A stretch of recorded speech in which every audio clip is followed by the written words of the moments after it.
আজকে এই ভিডিওর মাধ্যমে আপনাদেরকে দেখাবো 2025-এ আমাদের কারখানায় কী ধরনের গণেশ ঠাকুর তৈরি করা হয়েছিল। হ্যালো এভরিওয়ান, আশা করছি তোমরা কেমন আছো। আমার নতুন একটা ভিডিওতে আপনাদেরকে জানাই সকলকে স্বাগত। এই ভিডিওটা ছিল যে গণেশ পুজোর আগের দিন, যেহেতু পুজোর আগের দিন আমাদের ঠাকুর ডেলিভারি হয়ে যায়, সেদিনকের ভিডিওটা করেছিলাম আমি আপনাদের সাথে লং ভিডিওভাবে শেয়ার করবো ভেবেছিলাম, কিন্তু সময়ের সুতরাঙে কোনো রকমভাবে শেয়ার করতে পারিনি, তাই আজকে এডিট করে আপনাদের সাথে আপলোড করছি। প্রথমত হচ্ছে আমাদের গণেশ ঠাকুর খুব বেশি হয় না, আমি বলবো না যে অনেক হয়, তা কিন্তু নয়।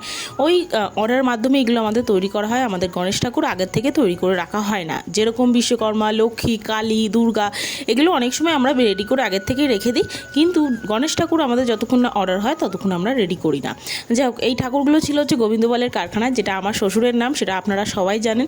আর এইটা হচ্ছে ফোন নাম্বার আমি দিয়ে দিলাম। আপনারা যারা যারা গয়না দেখে বা ঠাকুর দেখে পছন্দ হয়ে মনে হচ্ছে যে আপনি কন্ট্যাক্ট করবেন বা কথা বলবেন, তাহলে আপনারা ওই নাম্বারে যোগাযোগ করতে পারেন।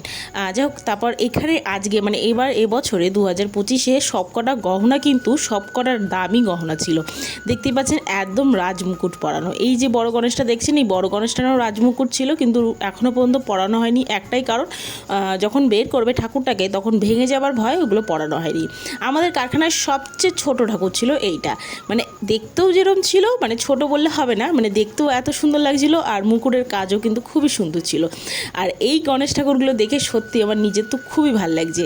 আমার এমনি সব ঠাকুরই খুবই ভালো লাগে। এবার আপনাদের কেমন লাগছে আপনারা কিন্তু কমেন্টের মাধ্যমে অবশ্যই জানাবেন। আর এই ঠাকুরটা কিন্তু অরিজিনাল কাপড় পরেছিল। অরিজিনাল মানে হচ্ছে বেনারসির কাপড় দিয়ে গেছিলো, মানে যারা অর্ডার করেছিল তারা কিনে তারপর দিয়ে গেছিলো। এইগুলো আমাদের ঠাকুরের কাপড় পরানো হয়নি, যেমনভাবে বলেছিল আমাদের সেইভাবে পরিয়ে দেওয়া হয়েছিল।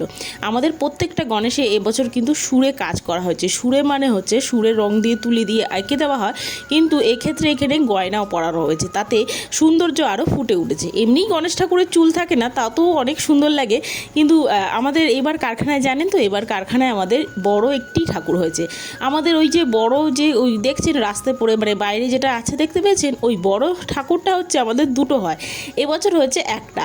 আরও গণেশ ঠাকুর হয়েছে, এবার আরও 2-3টে করে নিয়ে গেছে আগের দিন করে, কিন্তু আর বাকিগুলোই পড়ে রয়েছে। এখন এই নিয়ে যাবে সন্ধ্যের পরপর, তাই বলে তার আগে গিয়ে আমি আর মেয়ে গেছিলাম কারখানায়, তখন গিয়ে এই ভিডিওগুলো করে নিয়ে এসেছিলাম।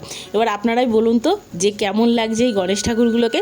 এরপরে বিশ্বকর্মা সিজন আসবে, আপনাদের সাথে বিশ্বকর্মা ঠাকুরগুলো শেয়ার করব। আশা করছি ভিডিওটি ভালো লাগবে। টাটা।